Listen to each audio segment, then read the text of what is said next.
Botad marketing યાર્ડમાં કપાસની season પૂરી થવા છતાં અને વાવણીના નજીકના દિવસો બાકી છે ત્યારે યાર્ડમાં રોજિંદા 35 થી 40 હજાર પણ કપાસની મબલક આવક થઈ રહી છે।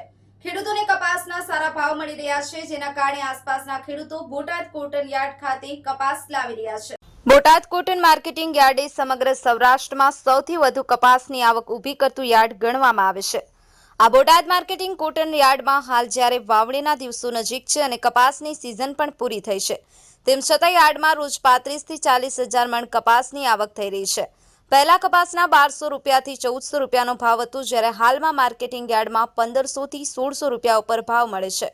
તેના કારણે બોટાદ સહિત આસપાસના ગામોના ખેડૂતો કપાસ વેચવા બોટાદ માર્કેટિંગ યાર્ડ ખાતે આવી રહ્યા છે અને વાહનોની લાઈનો લાગે છે। ત્યારે કપાસના સારા ભાવને કારણે કપાસની સીઝન પૂરી થઈ હોવા છતાં કપાસની મબલક આવક થઈ રહી છે।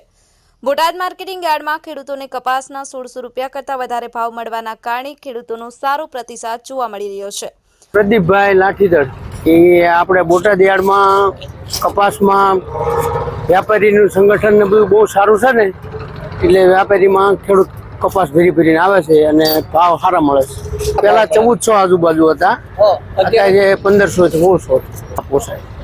અને માર્કેટિંગ યાર્ડના કર્મચારી અને અધિકારીની સતત મોનિટરિંગ હેઠળ કપાસની ખરીદી થતી હોય છે, જેમાં ખેડૂતોને મુશ્કેલી ન પડે તેની તકેદારીઓ માર્કેટિંગ યાર્ડના અધિકારીઓ દ્વારા રાખવામાં આવે છે, જેથી ખેડૂતો પોતાની જણસનું વેચાણ પ્રથમ બોટાદ યાર્ડમાં કરવા પ્રાયોરિટી આપે છે। અને કપાસની સીઝન પૂર્ણ થયેલ તેમ છતાં હાલ કપાસનો મબલક આવક થઈ રહી છે, કારણ કે હાલમાં કપાસનો ભાવ 1500 થી 1600 વધુ હોય તેમ માર્કેટિંગ યાર્ડના ચેરમેને જણાવ્યું હતું।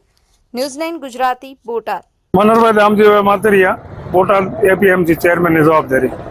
બોટાદ જિલ્લાની અંદર બોટાદ તાલુકાનું એપીએમસી જે આવેલું છે એ સમગ્ર ગુજરાતમાં ફર્સ્ટ નંબરનું કોટન માટેનું એક હબ છે, જેને કારણે આજુબાજુના જિલ્લાઓમાંથી સિઝન પૂરી થઈ ગઈ હોવા છતાં સિઝનની અંદર 1 લાખ સવા લાખ મણ કપાસની રોજની આવક હોય છે, પરંતુ હાલ સિઝન પૂરી થઈ ગઈ હોવા છતાં અંદાજિત 25,000 મણ જેવી આવક છે, જેનું કારણ અગાઉ 1300 થી માંડી અને 1400 જેવા ભાવો હતા, હાલ 1580 થી 1600 સમથિંગ જેવા ભાવ હોવાને કારણે સમગ્ર આજુબાજુના વિસ્તારમાંથી અહીંયા બધા જ ખેડૂતો કોટન લઈને આવે છે અને જે કોટનનો અહીંયા વેપાર થાય છે એના રોકડા પૈસા બધાને સાંજ પહેલાં મળી જાય છે, જેથી આજુબાજુના વિસ્તારવાળા વધારે બોટાદની અંદર કપાસ વેચવા માટે આવી રહ્યા છે।